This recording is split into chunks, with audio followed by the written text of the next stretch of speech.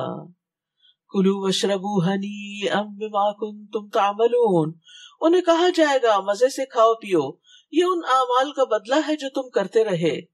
وہ قطار در قطار تختوں پر تکیے لگائے ہوئے ہوں گے، اور ہم انہیں بڑی بڑی آنکھوں والی حوروں سے بیاہ دیں گے، اور جو لوگ ایمان لائے اور ان کی اولاد نے ایمان لانے میں ان کی پیروی کی تو ہم ان کی اولاد کو بھی ان کے ساتھ ملا دیں گے اگر وہ ان کے فالوورز ہوئے، اور ان کے اپنے عملوں میں سے کچھ بھی کمی نہ کریں گے، ہر شخص اپنے ہی عمل کے عوض گروی ہے۔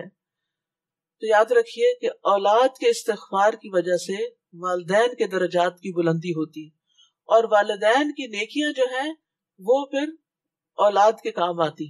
تو کتنا خوبصورت وہ گھرانہ ہوتا ہے جس میں والدین بھی نیک ہوں اور اولاد بھی نیک ہوں، دنیا میں بھی ایک دوسرے پر مہربانی کرنے والے، ایک دوسرے کا خیال رکھنے والے، اور مرنے کے بعد بھی ایک دوسرے کی دعاؤں میں یاد رکھنے والے، اور پھر قیامت کے دن ایک دوسرے کے ساتھ نعمتوں میں جمع ہونے والے۔ اللہ سبحانہ وتعالی ہمیں ان لوگوں میں سے کر دے۔ تو جہاں تک اولاد کی استغفار کا تعلق ہے، نبی صلی اللہ علیہ وسلم نے فرمایا جنت میں آدمی کا درجہ بلند کر دیا جاتا ہے۔ تو وہ عرض کرتا ہے یہ کیسے ہوا؟ اسے بتایا جاتا ہے تمہاری اولاد کے تمہارے حق میں استغفار کے سبب۔ تو اس رمضان میں خاص طور پر ہمیں اپنے فوت شدہ والدین اور فوت شدہ آباء و اجداد اور فوت شدہ دوست اور احباب اور اولاد، ان سب کے لیے دعائیں کرنی چاہیے کہ اللہ تعالیٰ ان سب کو بخش دے۔ یعنی کوشش کرے کہ دن میں ایک دفعہ ضرور سب کی بخشش کی دعا کرے۔ ہو سکتا ہے کہ جب ہم جائیں تو ہمارے لیے بھی کوئی دعا کرنے والا ہو، کیونکہ جو کسی کے ساتھ احسان کرتا ہے، حل جزاء الاحسان الا الاحسان، جو نیکی کرتا ہے وہ نیکی اسی کی طرف لوٹتی ہے. وَأَمْدَدْنَاهُمْ بِفَاكِهَةٍ وَلَحْمٍ مِّمَّا يَشْتَهُونَ، اور ہم انہیں پھل اور گوشت وہ جو چاہیں گے دیے چلے جائیں گے. وہاں وہ لپک لپک کر ایک دوسرے سے جام شراب لیں گے جس میں نہ کوئی بےہودہ گوئی ہوگی اور نہ کوئی گناہ کا کام، اور وہاں ان کی خدمت پر معمور لڑکے چکر لگاتے رہیں گے، اور وہ خود ایسے خوبصورت ہوں گے جیسے چھپا کے رکھے ہوئے موتی. یعنی جو سرو کر رہے ہوں گے ولدان بچے، وہ بھی انتہائی خوبصورت ہوں گے. آپ دیکھیے کہ آپ نے کبھی پانی پیا ہوگا کسی بزرگ کے ہاتھ سے، تو آپ کو لیتے ہوئے دل میں ایک جھجک سی آتی ہے، کہ انقباض نفس محسوس ہوتا ہے کہ میں کسی کو تکلیف دے رہی ہوں. ایک ہوتا ہے کہ آپ جیسا کوئی آپ کے برابر عمر کا کوئی آپ کو کچھ سرو کرتا ہے، اور ایک ہوتا ہے کوئی بچہ آپ کو کچھ سرو کرتا ہے. تو بچہ جب آپ کو سرو کرتا ہے تو آپ کے دل کی حالت ہی کچھ اور ہوتی ہے، ایک محبت اور ایک پیار اور ایک خوشی کی کیفیت ہوتی ہے، اور انسان کو اچھا بھی محسوس ہوتا ہے کہ کسی بچے نے، چھوٹے نے اس کا خیال رکھا. تو اللہ سبحانہ تعالیٰ نے اپنی خاص حکمت کے تحت جنت کے جو سرو کرنے والے ہوں گے ان کو ہمیشہ بچہ ہی رکھا. ولدان مخلدون کا لفظ آتا ہے. وہ ایک دوسرے کی طرف متوجہ ہو کر گزشتہ حالات پوچھیں گے، کہیں گے اس سے پہلے ہم اپنے گھر والوں میں ڈرتے ڈرتے رہا کرتے تھے. گھر والوں میں ڈرتے تھے. باہر تو انسان پھر بھی اپنے تقوی کا کوئی لبادہ اوڑھ کے دوسروں کو نیک نظر آتا ہے اور متقی پرہیزگار ڈرنے والا، لیکن اصل انسان وہ ہے جو گھر کے اندر ہے، کہ آپ کے حق میں آپ کی اولاد، آپ کے شوہر، آپ کے رشتہ دار، آپ کی نندیں، آپ کی بھاوجیں، وہ آپ کے حق میں کیا گواہی دیتی ہے کہ آپ کون ہیں. یعنی وہ آپ کے بارے میں کیا سمجھتے ہیں، کہ آپ کا رویہ کیا ہے. آپ اللہ سے ڈرنے والی خاتون ہیں، یا آپ کے اندر کوئی خدا خوفی نہیں کہ جس سے کسی رحم کی توقع کی جا سکتی ہو.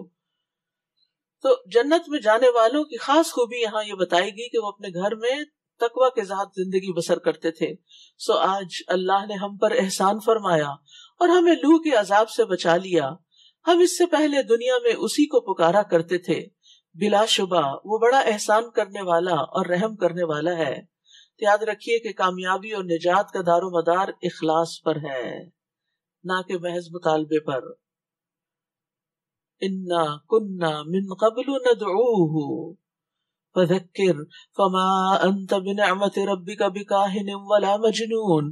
بس آپ نصیحت کرتے رہیے، اپنے رب کے فضل سے آپ کاہن یا مجنون نہیں ہیں.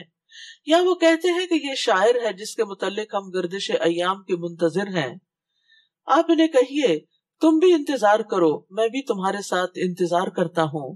یا ان کی عقلیں ہی انہیں ایسی باتیں کرنے کا حکم دیتی ہیں، یا پھر یہ لوگ ہیں ہی سرکش. یا وہ کہتے ہیں کہ اس نے خود ہی بنا ڈالا، یعنی قرآن. پھر بات یہ نہیں بلکہ یہ ایمان لائیں گے ہی نہیں. اگر وہ ان باتوں میں سچے ہیں تو پھر اس جیسا کوئی کلام بنا کے دکھائیں. ام خلقوا من غیر شیء ام هم الخالقون. کیا وہ بغیر کسی چیز کے خود ہی پیدا ہو گئے، یا خود اپنے خالق ہیں، یا آسمانوں اور زمین کو انہوں نے پیدا کیا. اصل بات یہ ہے کہ وہ اللہ کی نعمتوں پر یقین ہی نہیں رکھتے. کیا ان کے پاس آپ کے رب کی رحمت کے خزانے ہیں، یا ان خزانوں پر حکم چلانے والے وہ ہیں؟ کیا ان کے پاس کوئی سیڑھی ہے جس پر چڑھ کر وہ عالم بالا کی باتیں سن آتے ہیں؟ اگر ایسی بات ہو تو ان میں سے کوئی سننے والا صریح دلیل کے ساتھ وہ بات پیش کرے. کیا اس اللہ کے لیے تو بیٹیاں ہیں اور تمہارے لیے بیٹے؟ یا آپ ان سے کوئی صلہ مانگتے ہیں جس کے تاوان سے یہ دبے جا رہے ہیں؟ یا ان کے پاس غیب کا علم ہے جسے وہ لکھتے جاتے ہیں؟ یا یہ کوئی چال چلنا چاہتے ہیں، حالانکہ یہ کافر خود ہی اس چال میں پھنسنے والے ہیں؟ کیا اللہ کے سوا ان کا کوئی اور الہ ہے؟ اللہ ان باتوں سے پاک ہے، اللہ ان سب باتوں سے پاک ہے جن میں یہ اس کا شریک بناتے ہیں. اگر یہ لوگ آسمان سے کوئی گرتا ہوا ٹکڑا بھی دیکھ لیں تو کہہ دیں گے کہ یہ تہ بتہ بادل ہے. لہٰذا انہیں ان کے حال پہ چھوڑ دیجئے. نبی صلی اللہ علیہ وسلم کو تسلی دی جا رہی ہے ان کے مخالفین کے حالات بتا کر کہ آپ پرواہ نہ کیجئے، حتیٰ کہ اپنے اس دن کو جا ملیں جس میں یہ بے ہوش ہو کر گر پڑیں گے. اس میں ایک تو آپ کو تسلی دی جا رہی، دوسرا ان کو وارننگ دی جا رہی ہے کہ اگر آج تم محمد صلی اللہ علیہ وسلم کی بات نہیں مانتے تو کل پھر تمہارا یہ انجام ہونے والا ہے. جس دن ان کی کوئی چال ان کے کسی کام نہ آئے گی, نہ ہی انہیں کہیں سے کوئی مدد مل سکے گی. وَإِنَّ لِلَّذِينَ ظَلَمُوا عَذَابًا دُونَ ذَلِكَ وَلَكِنَّ أَكْثَرَهُمْ لَا يَعْلَمُونَ. بلا شبہ ظالموں کے لیے اس اخروی عذاب کے علاوہ دنیا میں بھی عذاب ہے, لیکن اکثر لوگ جانتے نہیں. ابن زید کہتے ہیں کہ اس سے مراد دنیا کی مصیبتیں, تکلیفیں, بیماریاں, آزمائشیں, مالوں اور اولاد کا ضائع ہونا ہے. وَاصْبِرْ لِحُكْمِ رَبِّكَ فَإِنَّكَ بِأَعْيُنِنَا وَسَبِّحْ بِحَمْدِ رَبِّكَ حِينَ تَقُومُ وَمِنَ اللَّيْلِ فَسَبِّحْهُ وَإِدْبَارَ النُّجُومِ. اے نبی صلی اللہ علیہ وسلم, آپ اپنے رب کا حکم آنے تک صبر کیجئے. بلا شبہ آپ ہماری آنکھوں کے سامنے ہیں, اور جب آپ اٹھا کریں تو اپنے رب کی حمد کے ساتھ اس کی تسبیح کریں, اور رات کو بھی اس کی تسبیح کریں, اور ستاروں کے غروب ہونے کے بعد بھی.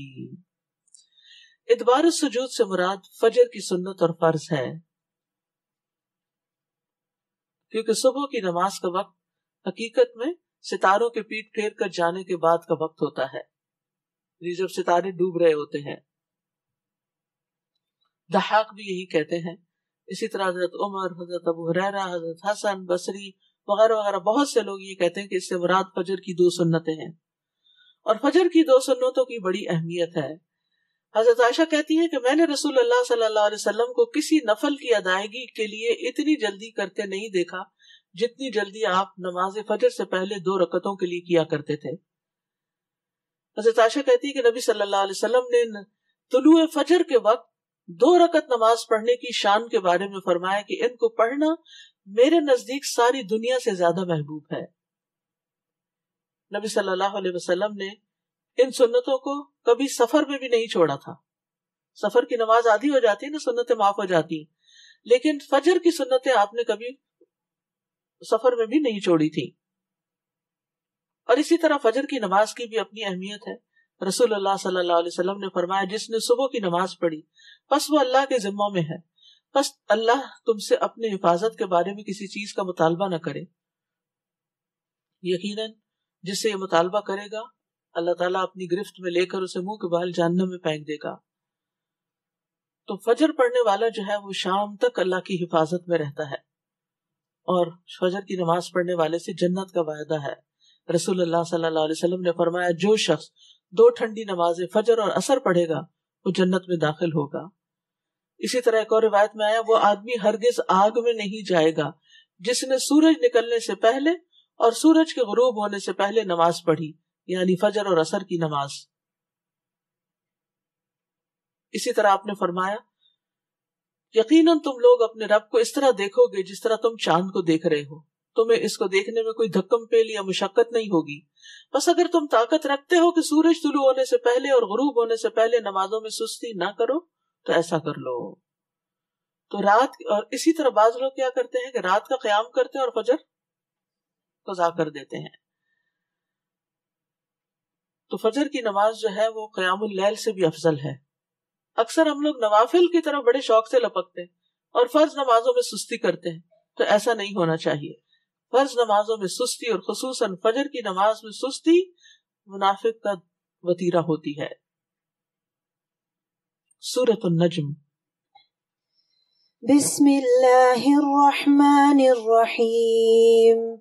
والنجم اذا هوى ما ضل صاحبكم وما غوى وما ينطق عن الهوى إن هو إلا وحي يوحى علمه شديد القوى ذو مرة فاستوى وهو بالأفق الأعلى.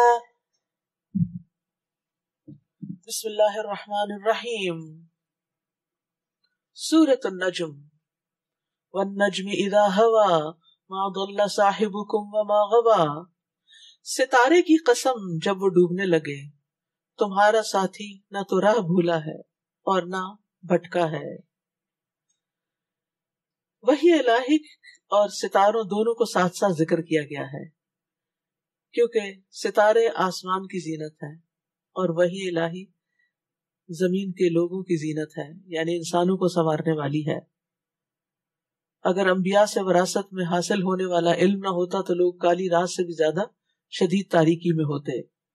وَمَا يَنطِقُ عَنِ الْهَوَىٰ إِنْ هُوَ إِلَّا وَحْيٌ يُوحَىٰ، اور وہ اپنی خواہش نفس سے کچھ بھی نہیں کہتے، جو کچھ وہ کہتے ہیں وہ وحی ہوتی ہے جو ان پر نازل کی جاتی ہے۔ تو نبی صلی اللہ علیہ وسلم ہمیشہ حق بات کہا کرتے تھے، سچ بولتے تھے، نبوت سے پہلے بھی اور بعد میں بھی۔ ابو ہریرہ سے مروی ہے، رسول اللہ صلی اللہ علیہ وسلم نے فرمایا، میں تو ہمیشہ حق بات ہی کہتا ہوں۔ آپ کے کسی صحابی نے عرض کیا کہ اللہ کے رسول، آپ تو ہمارے ساتھ ہنسی مذاق بھی کرتے ہیں۔ آپ نے فرمایا، میں ہنسی مذاق میں بھی ہمیشہ حق بات ہی کہتا ہوں۔ آپ نے یہ بھی فرمایا کہ جس چیز کے بارے میں تمہیں خبر دوں کہ وہ اللہ کی طرف سے ہے تو وہ ایسی بات ہے جس میں کوئی شک نہیں، یعنی قرآن کے علاوہ وحی کی وہ قسم جو آپ پر اترتی تھی، جس کے مطابق پھر آپ لوگوں کے درمیان فیصلے کرتے یا آپ ان کو کوئی تعلیمات دیتے، تو اس کو بھی اسی طرح ماننا چاہیے، کیونکہ آپ ہمیشہ سچ بولتے تھے۔ اور آپ نے فرمایا کہ جو میں تمہیں بتاتا ہوں اس میں کوئی شک کی بات نہیں، یعنی مثلاً کیا بتاتے ہیں؟ فجر کی نماز کی اہمیت، تو اس میں ہمیں شک نہیں کرنا چاہیے۔ عصر کی نماز کی اہمیت، اس میں شک نہیں کرنا چاہیے۔ کیوں؟ اس لیے کہ آپ صلی اللہ علیہ وسلم کی واضح احادیث اس کے بارے میں صحیح احادیث موجود ہیں۔ تو حدیث کے پڑھتے ہوئے بھی ایک یقین رکھنا چاہیے کہ یہ بھی بالکل نبی صلی اللہ علیہ وسلم نے جو ہمیں بتایا ہے وہ سچ بتایا ہے، اور اس کے مطابق ہمیں اجر بھی ملے گا انشاءاللہ۔ علمہ شدید القویٰ ذو مرۃ فاستویٰ، یہ انہیں زبردست قوتوں والے یعنی جبریل نے سکھائی ہے، یعنی وہی وہ لاتے ہیں جو بڑا زور آور ہے۔ وہ سامنے آ کھڑا ہوا جبکہ وہ بالائی افق پر تھا۔ نبی صلی اللہ علیہ وسلم نے جبریل علیہ السلام کو اس وقت اصلی شکل میں دیکھا تھا۔ پھر وہ نزدیک ہوا، پھر اور آگے بڑھا، پھر 2 کمانوں یا اس سے کم فاصلہ رہ گیا، یعنی جبریل اور نبی صلی اللہ علیہ وسلم کے بیچ میں۔ پھر اللہ نے اپنے بندے کی طرف وحی کی جو کرنا تھی، جو کچھ اس نے آنکھ سے دیکھا دل نے اسے جھوٹ نہیں سمجھا۔ اب کیا تم اس بات میں جھگڑا کرتے ہو جو اس نے آنکھوں سے دیکھا؟ یعنی تم مانتے نہیں، یعنی پیغمبر جو ہے وہ تو ہمیشہ سچ بات کہتے ہیں، اور اگر وہ کہتے ہیں کہ انہوں نے فرشتے کو دیکھا اور فرشتہ ان کے پاس وحی لایا تو اس معاملے میں بھی وہ بالکل سچ کہہ رہے ہیں۔ وَلَقَدْ رَآهُ نَزْلَةً أُخْرَى عِنْدَ سِدْرَةِ الْمُنْتَهَى، اور ایک اور مرتبہ بھی اس نے جبریل کو سدرۃ المنتہا کے پاس دیکھا۔ وہ کب؟ معراج کے موقع پر۔ اور کس طرح دیکھا کہ ان کے 600 پر تھے جن سے موتی اور یاقوت جڑ رہے تھے۔ سدرۃ المنتہا کیا ہے؟ جس کے پاس یہی جنت المأوا ہے۔ جنت المأوا کے بارے میں کہتے ہیں کہ آدم علیہ السلام اور حضرت حوا اسی جنت میں تھی۔ جبکہ اس سدرہ پر چھا رہا تھا جو کچھ چھا رہا تھا، تو نبی صلی اللہ علیہ وسلم جب معراج کے موقع پر تشریف لے گئے اور آپ نے سدرۃ المنتہا کو دیکھا تو اس کے بارے میں عبداللہ بن مسعود کہتے ہیں کہ جب رسول اللہ صلی اللہ علیہ وسلم کو اسراء کروایا گیا تو آپ کو سدرۃ المنتہا تک لے جایا گیا، اور وہ چھٹے آسمان پر ہے۔ وہ سب چیزیں جنہیں زمین سے اوپر لے جایا جاتا ہے اس تک پہنچتی ہیں، اور وہاں سے انہیں لے جایا جاتا ہے، اور جو اوپر سے نیچے لاتے ہیں وہ بھی وہاں تک جاتی ہیں، پھر وہاں سے انہیں وصول کیا جاتا ہے۔ اور پھر اس کا کیا معنی ہے کہ یعنی کہ سدرۃ المنتہا کو جس کسی چیز نے ڈھانپ رکھا تھا، تو اس کے بارے میں ابن مسعود کہتے ہیں کہ سونے کے پتنگوں نے۔ اور ایک اور روایت میں ہے کہ پھر نبی صلی اللہ علیہ وسلم فرماتے ہیں پھر جبریل مجھے سدرۃ المنتہا کی طرف لے گئے، اس کے پتے ہاتھی کے کان کی طرح بڑے بڑے تھے، درخت ہے نا، اور اس کے پھل بیر جیسے اور بڑے گھڑے کے برابر تھے۔ آپ نے فرمایا جب اس درخت کو اللہ کے حکم سے ڈھانکا گیا تو اس کا حال ایسا ہو گیا کہ اللہ کی مخلوق میں سے کسی کے لیے ممکن نہیں کہ اس کے حسن کو بیان کر سکے۔ یہ نظارہ آپ صلی اللہ علیہ وسلم کو کروایا گیا۔ ایک اور روایت میں آتا ہے پھر جبریل مجھے لے کر سدرۃ المنتہا تک پہنچے، اسے کئی رنگوں سے ڈھانپا گیا تھا، میں نہیں جانتا وہ کیا تھے، یعنی دنیا میں وہ نہیں ہے کہ کسی چیز سے تشبیہ دے کے آپ فرماتے ایسا رنگ تھا یہ ویسا رنگ تھا۔ وہاں پہنچ کر بھی ما زاغ البصر وما طغى، نہ ان کی آنکھ چدھیائی اور نہ نگاہ آگے گئی، نبی صلی اللہ علیہ وسلم اس موقع پر بھی انتہائی کمال ادب کا مظاہرہ کرتے ہیں. اور عام طور پر کیا ہوتا ہے کہ جب انسان کسی ایسی جگہ پر جاتا نا جس میں کسی بہت بڑے آدمی سے، مثلا کسی بادشاہ سے، کسی وزیر اعظم سے، کسی اور سے ملاقات ہو، تو عموماً کیا ہوتا ہے کہ وہاں پہنچ کر اس سے ملاقات کے دوران جو وہاں کا سیٹ اپ ہوتا ہے، جو وہاں کی ڈیکوریشن ہوتی ہے، وہاں کا جو سارا رکھ رکھا ہوتا ہے، انسان اپنی نظریں چرا چرا کر ان کو بھی دیکھتا رہتا ہے ساتھ ساتھ.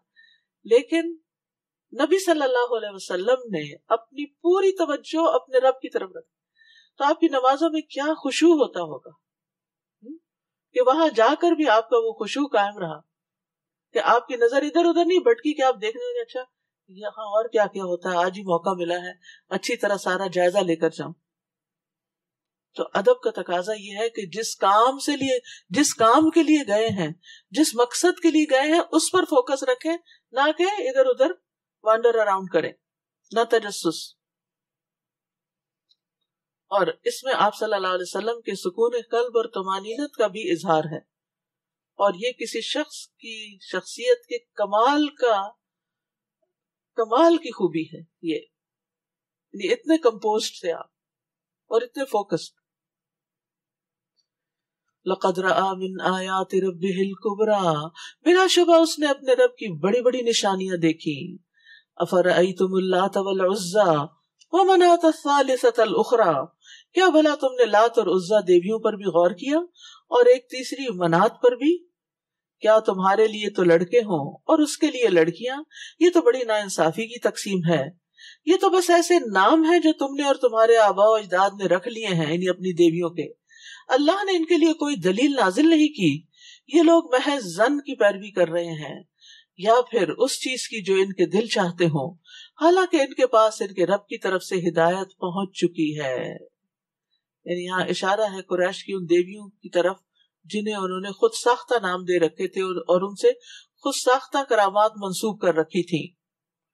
ام للانسان ما تمنا فللہ الآخرۃ والأولیٰ، انسان جیسی بھی آرزو کرے کیا وہ اسے مل جاتی ہے؟ یعنی کیا جو ہم چاہیں وہ ہمیں سب مل جائے گا؟ آخرت اور دنیا کا پورا اختیار تو اللہ ہی کو ہے. یہ بات ہے سمجھنے کی. یعنی جب ہماری کوشش کے باوجود ہماری مرضی پوری نہیں ہوتی تو اس کا کیا مطلب ہے کہ کوئی اور ہے جس کے ہاتھ میں ساری چیزوں کا کنٹرول ہے. ورنہ تو انسان جو چاہتا پا لیتا، لیکن ایسا نہیں ہوتا. اور آسمانوں میں کتنے ہی فرشتے ہیں جن کی سفارش کسی کے کچھ بھی کام نہ آئے گی، الا یہ کہ اللہ تعالیٰ جس کے لیے چاہے اس فرشتے کو اس کا اذن دے اور وہ سفارش اسے پسند بھی ہو. جو لوگ آخرت پر ایمان نہیں رکھتے وہ فرشتوں کے نام عورتوں کے ناموں کی طرح رکھتے ہیں، کیونکہ وہ ان کو اللہ کے نعوذ باللہ بیٹیاں قرار دیتے ہیں. اس کا انہیں کچھ بھی علم نہیں، وہ محض ظن کی پیروی کرتے ہیں. اور ظن، گمان، حق کے مقابلے میں کچھ بھی کام نہیں آتا. گمان ہی ہوتا ہے، وہ بس خیال ہی ہوتا ہے، حقیقت نہیں ہوتی. تو زندگی میں دین کے معاملے کو گمان اور خیال اور اپنی مرضی اور خواہش کے تابع نہ کریں، بلکہ جو کہا گیا، جیسے کہا گیا اس کے مطابق چلیں. اور دین کی من مانی انٹرپریٹیشنز بھی نہ کریں کہ میرے خیال میں یہ اور میرے خیال میں ایسی تفسیر کی بھی اجازت نہیں ہوتی جس میں انسان اپنی رائے کا اظہار کرنا شروع کر دے. لہٰذا جو شخص ہماری یاد سے منہ موڑتا ہے آپ اس کی پرواہ نہ کیجیے. ایسا شخص دنیا کی زندگی کے سوا اور کچھ نہیں چاہتا. فَأَعْرِضْ عَمَّنْ تَوَلَّى عَنْ ذِكْرِنَا، کتنی سخت بات ہے یہ کہ جو لوگ ذکر سے، اللہ کی یاد سے منہ موڑتے ہیں آپ ان سے اعراض برتیے، ان کی پرواہ نہ کیجیے. اور پھر ان کے ساتھ اٹھنا بیٹھنا اور ان کے ساتھ تعلق تو دور کی بات ہے، یعنی ان کی باتوں کی طرف توجہ نہ دیں.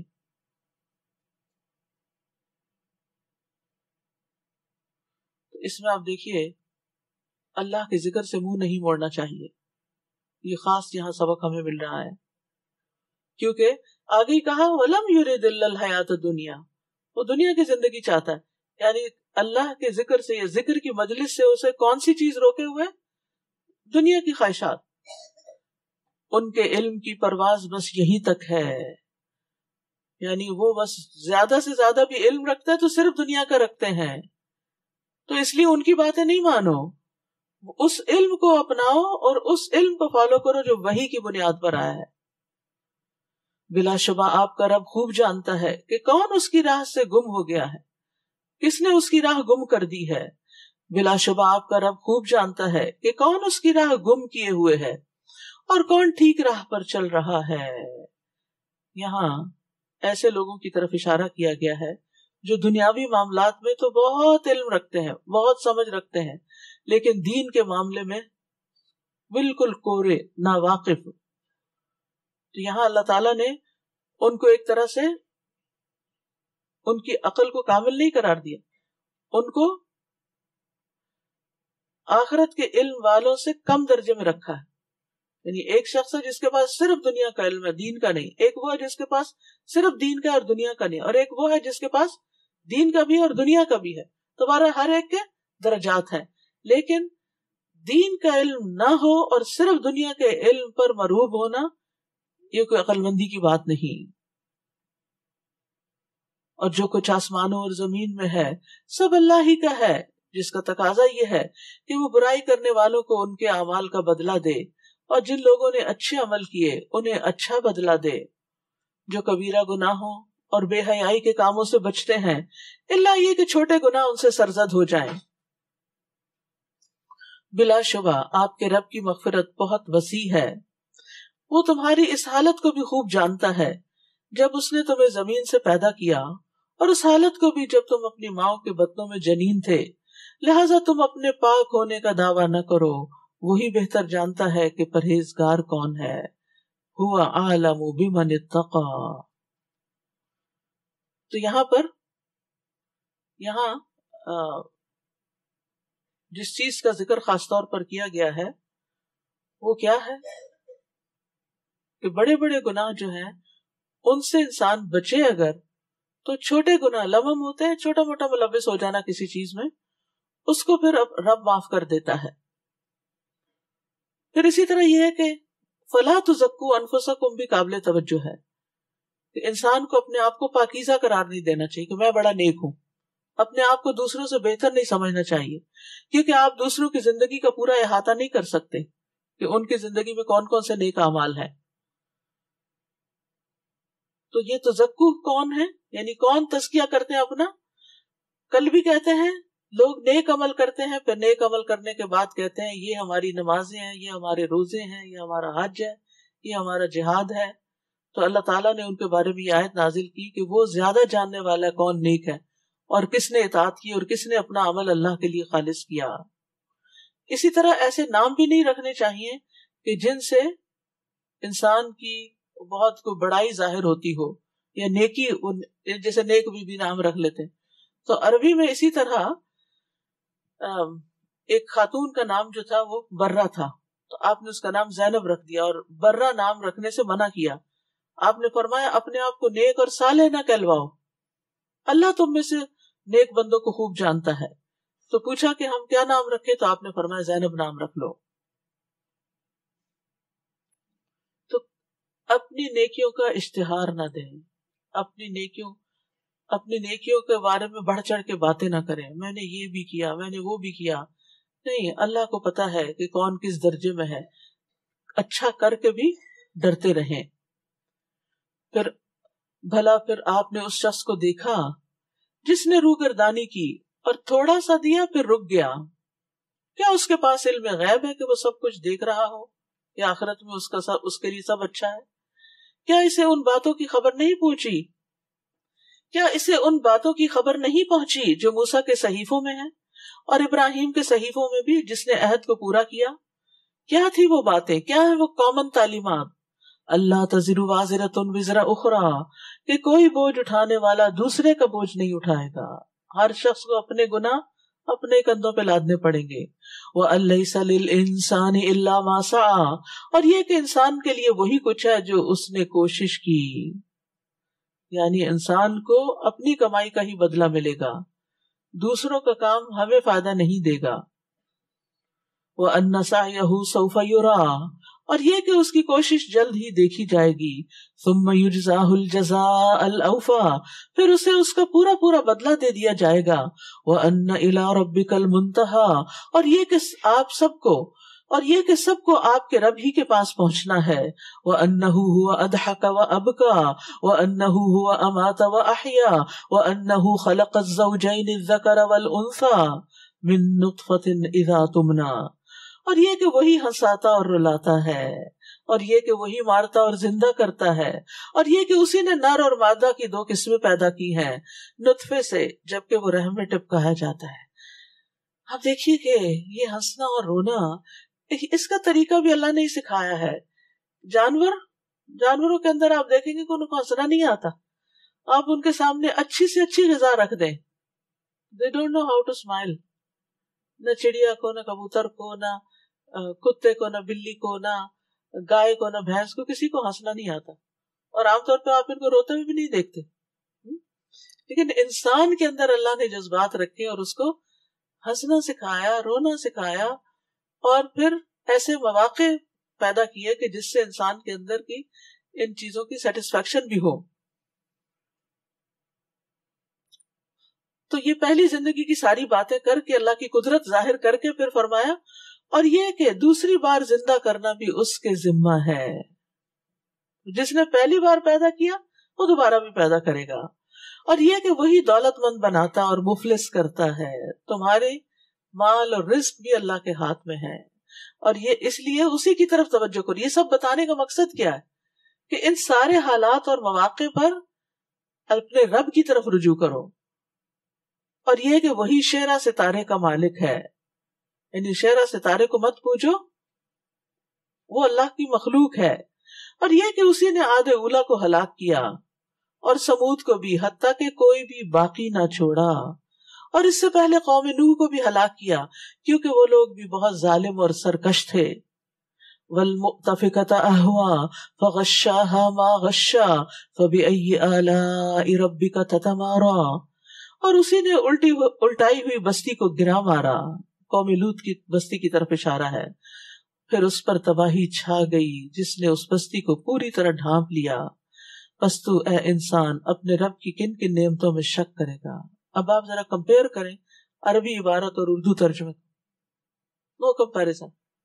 تو عربی میں جب قرآن سمجھ میں آتا ہے تو وہ دل پہ اور ہی طرح اثر کرتا ہے، لیکن جب اسی کے ہم اردو ترجمہ کرنے لگتے ہیں نثر میں تو پتہ نہیں کیا سے کیا، یعنی بالکل وہ مزہ ہی ختم ہو جاتا ہے. اس لیے آپ میں سے ہر ایک قرآن کے اندر غور و خوض کرتا رہے. جس نے پڑھا نہیں سمجھ کر وہ پڑھے، اور پھر جب بھی پڑھے یا پڑھائے کچھ نہ کچھ اس کے معنی کے اندر ضرور غور کرے. اور اس کے لیے بہترین ہے کہ اگر آپ لفظی ترجمے والے قرآن سے تلاوت کریں تو جو لفظ بھولے فٹ اس کا ترجمہ ساتھ دیکھ لیں کہ کس لفظ کو کس طرح بیان کیا گیا ہے.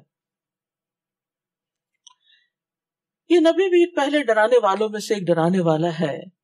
ازفت الازفہ لیس لہا من دون اللہ کاشفہ، آنے والی گھڑی قریب آ پہنچی ہے، یعنی قیامت قریب ہے، اللہ کے سوا کوئی اسے ہٹانے والا نہیں. کیا تم اس بات سے تعجب کرتے ہو اور تم ہنستے ہو مگر روتے نہیں؟ تم کھیل کود میں پڑھ کر اس سے غافل ہو چکے ہو، دنیا کی رونقوں میں گم ہو کے قرآن سے غافل ہو. یہاں لفظ سامدون استعمال ہوا ہے. سامدون سمود سے ہے جس کا معنی ہے گیت گانا، اور سمود کہتے ہیں غافل ہونے اور چیزوں کو فراموش کر دینے کو، کیونکہ گیت گانے جو ہیں وہ غفلت اور فراموشی کا سبب بنتے ہیں، انسان کو غافل کر. اس کی مثال کیا ہے؟ مثلا آپ کے دل پہ کوئی غم ہے، کوئی بوجھ ہے، کچھ بات، تو اب اگر آپ میوزک میں یا کسی ایسی چیز میں انوالو ہو جائیں گے تو آپ کو وقتی طور پر وہ سب کچھ غم غلط ہو جائے گا. اسی طرح اگر کوئی اچھی باتیں آپ نے یاد کی ہوئی ہیں، کوئی دل میں ایمان خشوع و خضوع ہے، تو ایسی چیزوں میں مشغول ہو کر آپ کے دل سے وہ بھی نکل جائے. تو یہ گانا بجانا ایک ایسی چیز ہے کہ جو انسان کو آخرت سے غافل کرتی ہے، اپنی دنیا کے فرائض سے غافل کرتی ہے، اپنی ذمہ داریوں کے احساس سے بے خبر کر دیتی ہے. فَاسْجُدُوا لِلَّهِ وَاعْبُدُوا، بس اللہ کے آگے سجدہ کرو اور اسی کی بندگی بجا لاؤ. اپنی اپنی جگہوں پر ہی جھک جائے.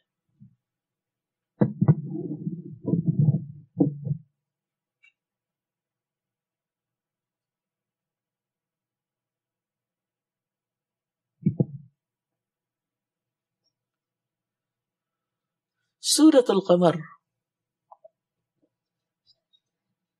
اقتربت الساعة وانشق القمر وَإِن يَرَوْا آيَةً يُعْرِضُوا وَيَقُولُوا سِحْرٌ مُسْتَمِرٌّ وَكَذَّبُوا وَاتَّبَعُوا أَهْوَاءَهُمْ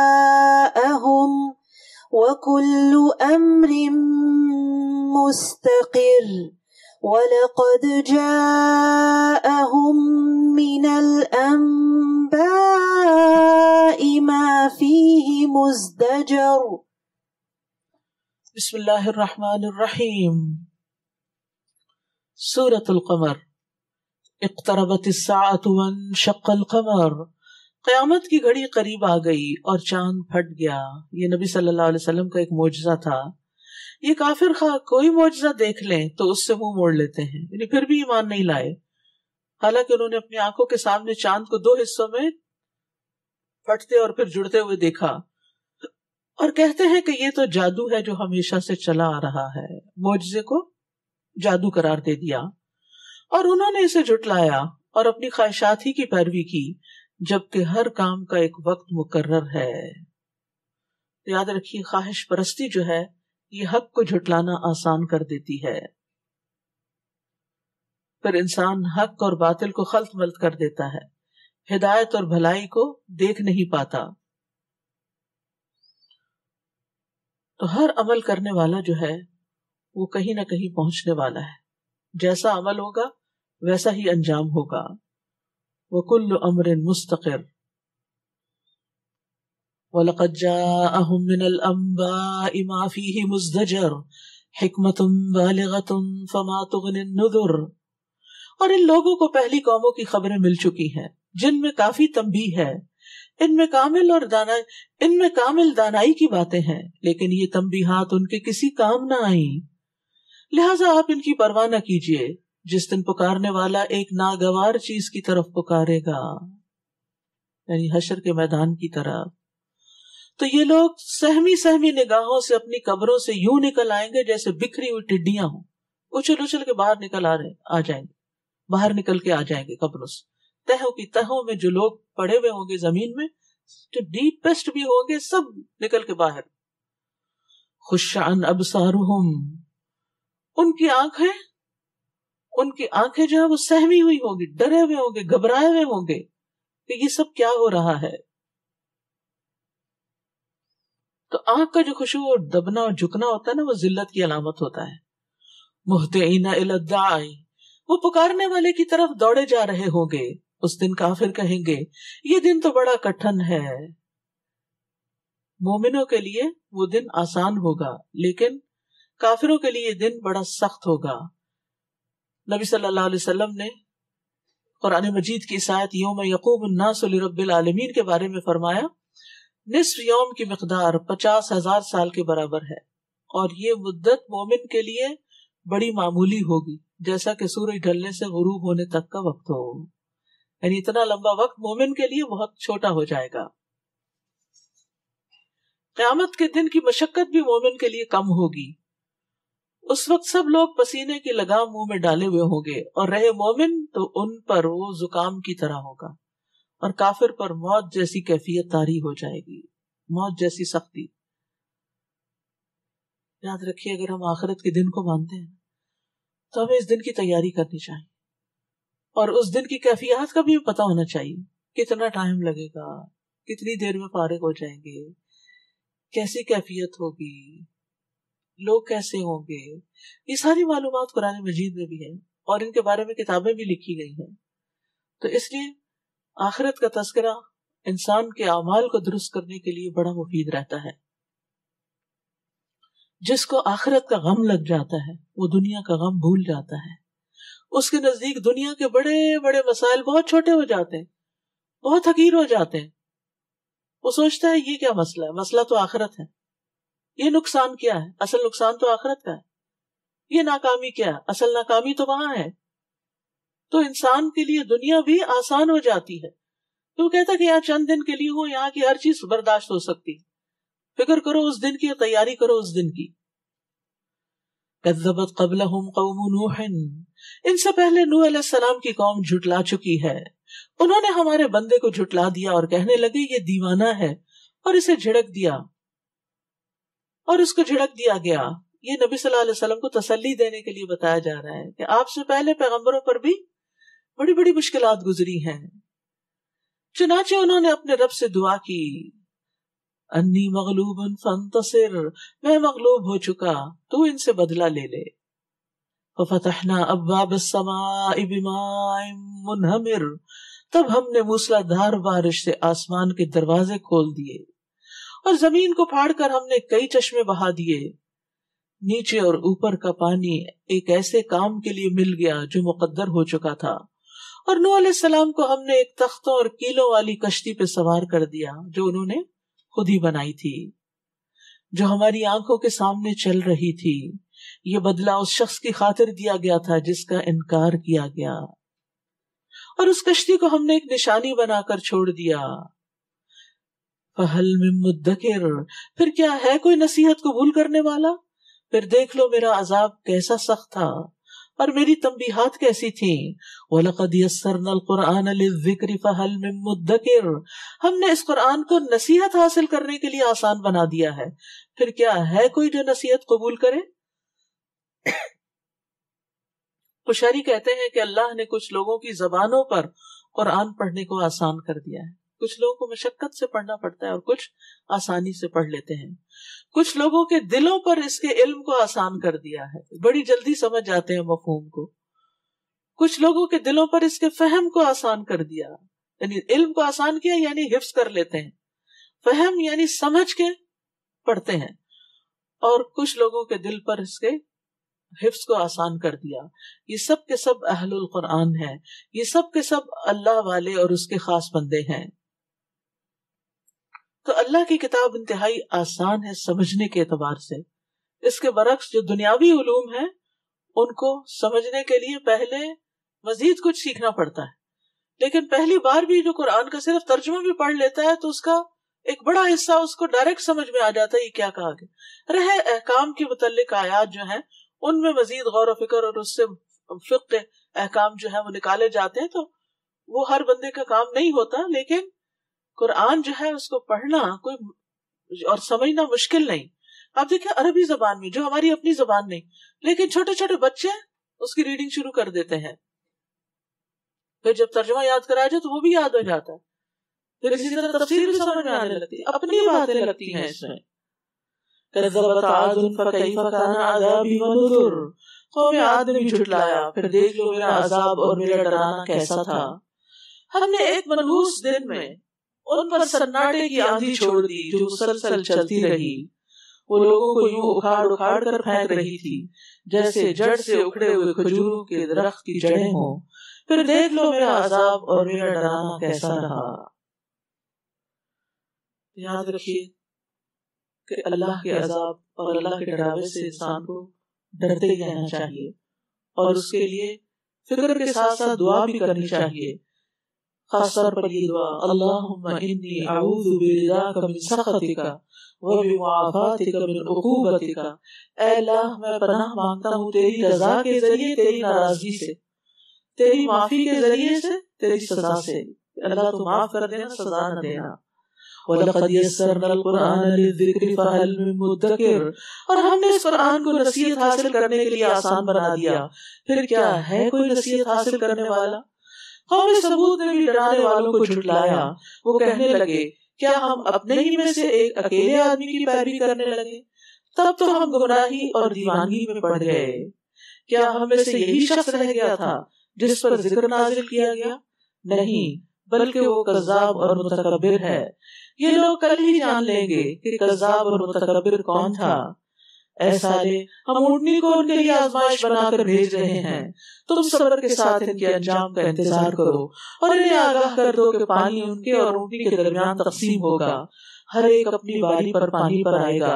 آخر انہوں نے اپنے ایک ساتھی کو پکارا جو اس کے مارنے کے درپے ہو گیا، اور اس کی کونچیں کاٹ ڈالی، پھر دیکھ لو میرا عذاب اور میرا ڈرانا کیسا تھا۔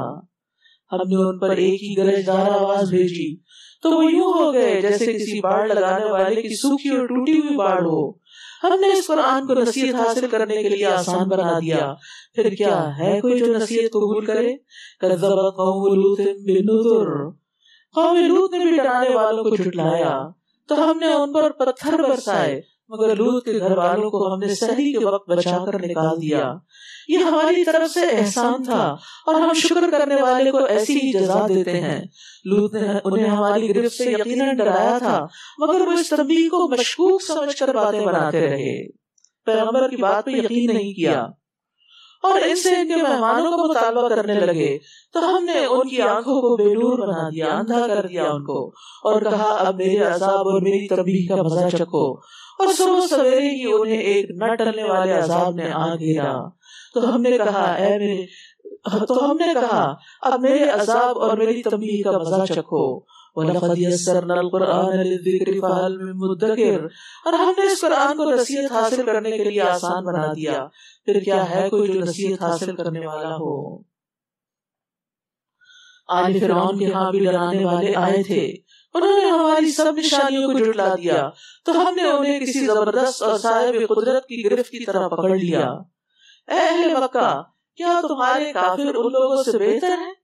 یا تمہارے لیے آسمانی کتابوں میں کوئی نجات لکھ دی گئی ہے؟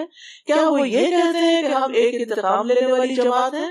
ان کی یہ جماعت جلد ہی شکست کھا جائے گی اور پیٹھ دکھا کر بھاگ کھڑے ہوں گے، بلکہ ان سے نمٹنے کا اصل وقت وعدہ تو قیامت ہے، اور قیامت بڑی دہشت ناک اور تلخ ہے.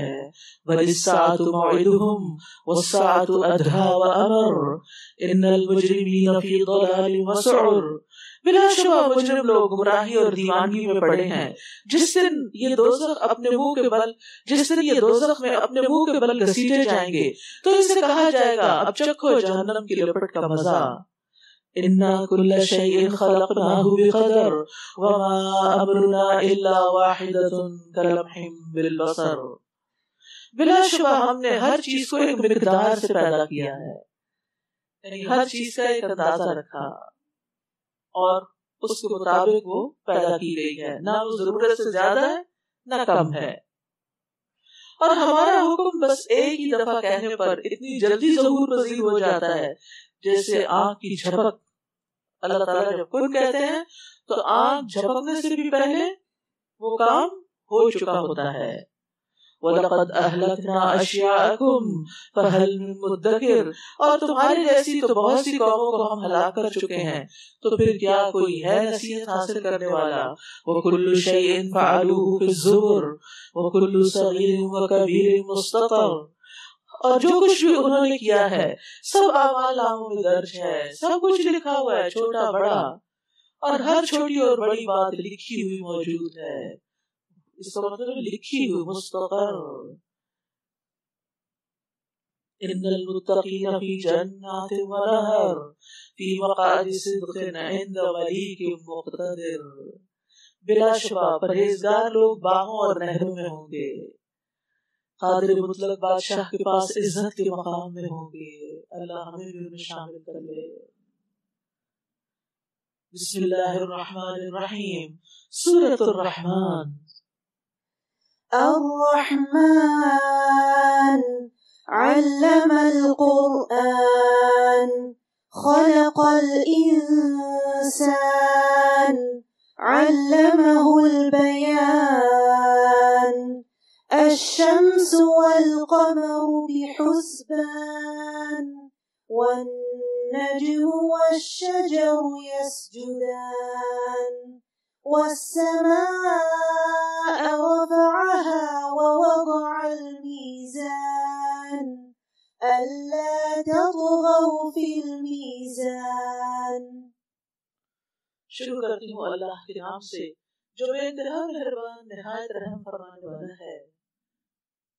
الرحمن علم القرآن، بڑا ہی مہربان رحمان جس نے یہ قرآن سکھایا.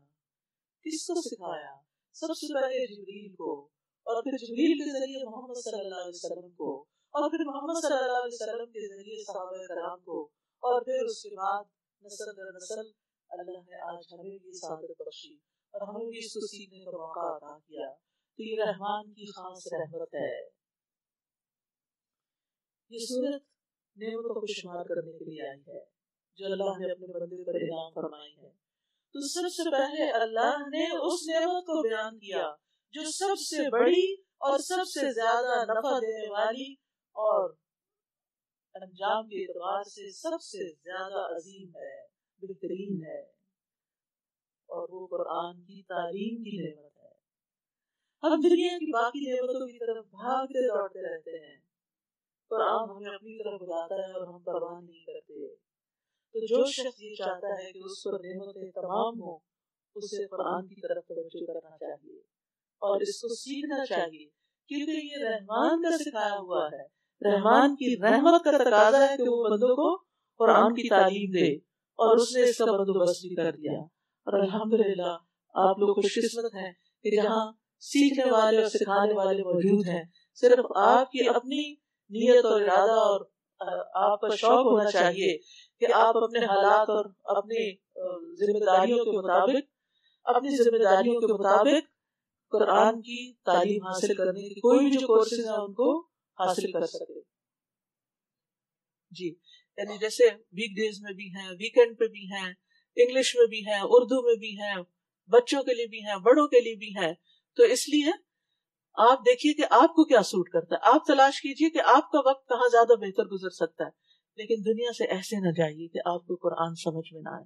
قرآن ہی قبر میں خوبصورت شخص کی شکل میں آپ کا دوست ہوگا اگر آج آپ نے اس کو اپنا دوست بنا لیا، اور اسی پر دونوں جہانوں کی خوشبختی کا مدار ہے۔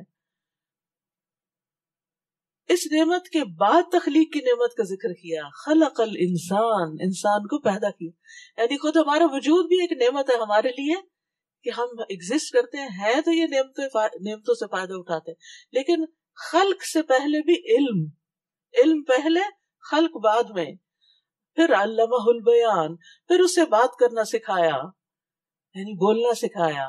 تو کیا ہم اللہ کا کلام نہیں بولیں گے؟ یعنی اللہ نے اگر ہمیں بولنا سکھایا تو ہم دنیا بھر کی باتیں کرتے رہیں گے اور اللہ کی بات نہیں کریں گے، اس کو نہیں پڑھیں گے، اس زبان سے ادا نہیں کریں گے، اس کو صحیح مخارج کے ساتھ صحیح طریقے سے۔ اب انشاءاللہ آپ کے لیے تجوید کے کورسز بھی شروع ہونے والے ہیں، ان کی بھی ڈیٹیلز معلوم کیجئے تاکہ اس کو صحیح طور پر پڑھنا آتا ہو آپ کو۔ یعنی ہم انگریزی تو پرفیکٹ لہجے میں بولیں اور اس کے لیے پریکٹس بھی کرتے رہیں، اور اگر نہ بولنی آتی ہو تو شرمندگی محسوس کریں، لیکن اللہ کا کلام، اللہ کی زبان اگر وہ نہیں پڑھنی آتی، نہیں سمجھنی آتی، یا نہیں صحیح طور پر ادائیگی آتی، تو ہمیں کوئی شرمندگی بھی نہ ہو اور اس کا احساس ہی نہ ہو۔ لیکن شرمندگی اس حد تک نہ بڑھے کہ آپ پڑھنے سے ہی رک جائیں، کیونکہ بہت سے لوگ اس لیے نہیں پڑھتے کہ انہیں پڑھنا نہیں آتا، تو نہیں آتا اسی لیے تو پڑھتے ہیں تاکہ پڑھنا آ جائے۔ تو آپ کی عمر کوئی بھی ہو، آپ کی مصروفیت کچھ بھی ہو، کچھ نہ کچھ حصہ بلاک کر لیں کہ یہ تو میرا قرآن کا حصہ ہے، حتیٰ کہ روزانہ پڑھنے کا بھی۔ آپ دیکھیے کہ نبی صلی اللہ علیہ وسلم نے عبداللہ بن عمر کو جو سجیسٹ کیا تھا وہ مہینے میں ایک قرآن ختم کرنا تھا، تو ہم سب کا بھی مہینے میں ایک تو ہونا چاہیے، لیکن اگر ایک نہیں ہوتا تو کم از کم 2 مہینے میں تو ایک ہو جانا چاہیے، آدھا جز تو روز پڑھنے والے ہوں۔ صحابہ کرام تو 7 دن میں ختم کر لیتے تھے اور بعض 3 دن میں ختم کر لیتے تھے، لیکن چونکہ ہمارے پاس ٹائم نہیں، بھئی وہ ٹائم کہاں ہے، کہاں لگ رہا ہے، کیا وہ اس سے بھی زیادہ اہم کام میں لگ رہا ہے؟ تو اس لیے کچھ نہ کچھ وقت، ویک ڈیز میں، ویکینڈ پہ، دن میں، رات میں، گھر میں، online, on campus, on site, جہاں بھی ٹیچر ملے، جہاں بھی موقع ملے، جہاں بھی سہولت ہو، اپنا وقت اس کے لیے تو لازمی نکالنا ہے۔ اس کی تو نیت کر لینی چاہیے کہ یہ قرآن صرف رمضان کی حد تک نہ ہو بلکہ بعد میں بھی، اور اس کی تعلیم حاصل کرے۔ یاد رکھیے یہاں جو بات کی جا رہی ہے نا، علم القرآن، یہ تعلیم کی بات ہو رہی ہے، یعنی اس کو سیکھیں، اس کو پڑھنا سیکھیں، اس کا معنی سیکھیں، اس کی تفسیر سیکھیں، اس میں تدبر سیکھیں، اس میں غور و فکر سیکھیں، اس کو حفظ کرنا سیکھیں، یہ ساری چیزیں اس میں آ جاتی ہیں۔ پھر فرمایا سورج اور چاند ایک مقررہ حساب سے چل رہے ہیں اور جڑی بوٹیاں اور درخت اسے سجدہ کر رہے ہیں۔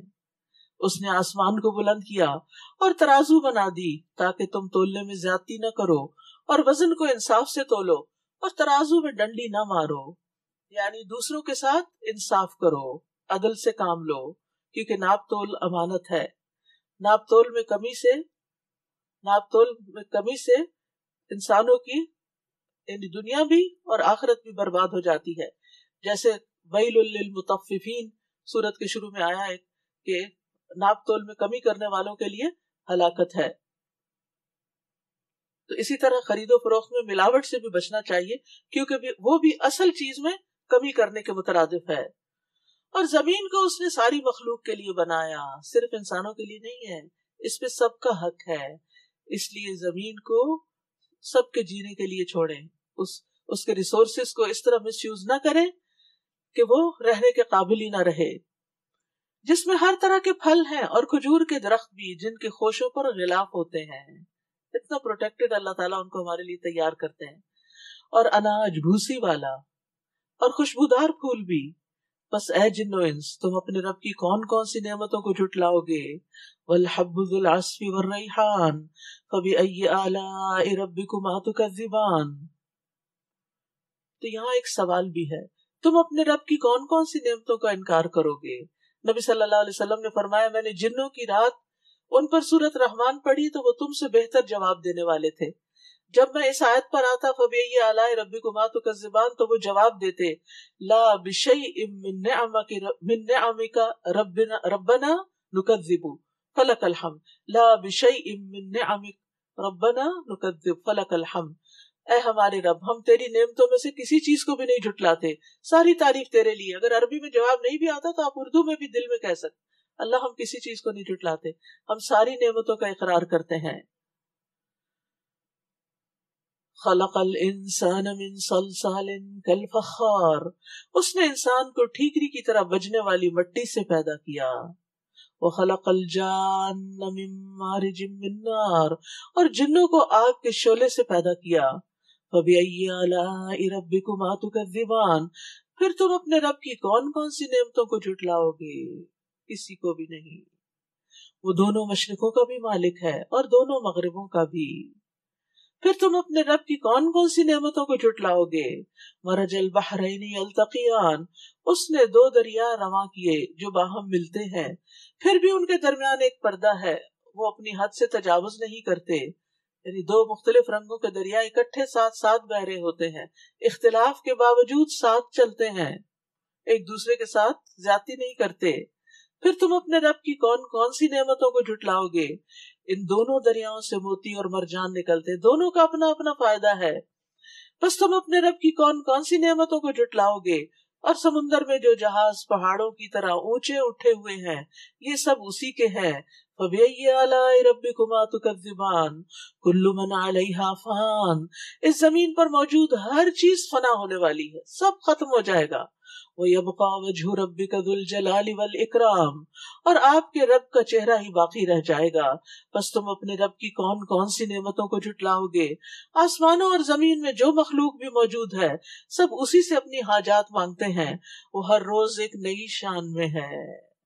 اللہ ہر روز ایک نئی شان میں ہے، وہ گناہ معاف کرتا ہے، پریشانیاں دور کرتا ہے، کچھ لوگوں کا مقام اونچا کرتا ہے اور کچھ اونچوں کو نیچے گرا دیتا ہے۔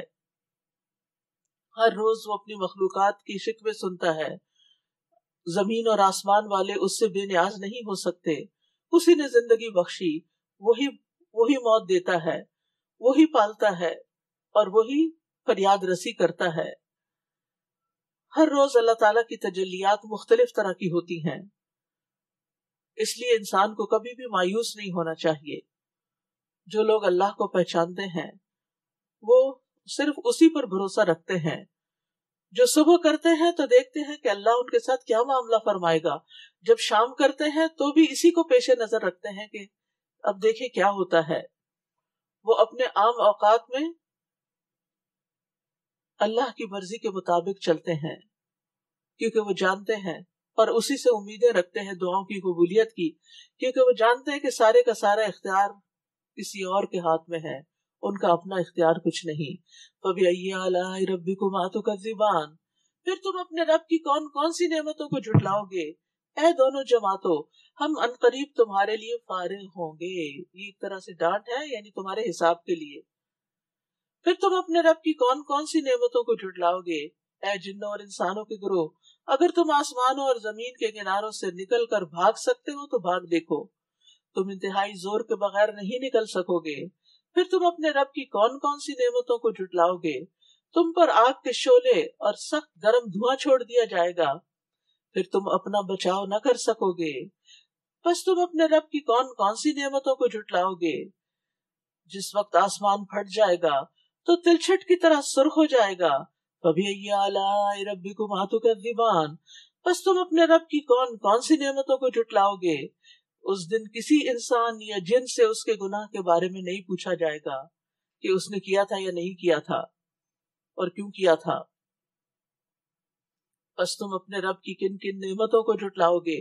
مجرم اپنے چہروں کے نشانوں سے ہی پہچان لیے جائیں گے. تو ان کی پیشانی کے بالوں اور قدموں کو پکڑ لیا جائے گا، اوپر سے بھی اور نیچے سے بھی. کہاں بھاگ کے جائیں گے؟ فَبِأَيِّ آلَاءِ رَبِّكُمَا تُكَذِّبَانِ. بس تم اپنے رب کی کون کون سی نعمتوں کو جھٹلاؤ گے؟ هَذِهِ جَهَنَّمُ الَّتِي يُكَذِّبُ بِهَا الْمُجْرِمُونَ. اور انہیں کہا جائے گا یہ ہے وہ دوزخ جسے مجرم جھٹلاتے تھے. اس جہنم اور کھولتے ہوئے پانی کے درمیان وہ چکر لگائیں گے، یعنی جب پیاس لگے گی تو پانی کی طرف دوڑیں گے، ابلتا ہوا پانی ملے گا، پھر واپس وہاں نہ کھڑے ہو سکیں گے، دوبارہ جہنم کی طرف آ جائیں گے. فَبِأَيِّ آلَاءِ رَبِّكُمَا تُكَذِّبَانِ. بس تم اپنے رب کی کون کون سی نعمتوں کو جھٹلاؤ گے؟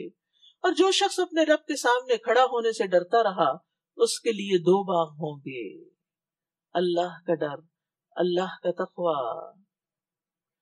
یہ ایسا نہیں جیسے شیر سے ڈرتا ہے انسان، نہیں، اس کا مطلب ہوتا ہے اللہ کے ڈر سے نافرمانیوں سے رک جانا اور اللہ کے ڈر سے اطاعت کرنا.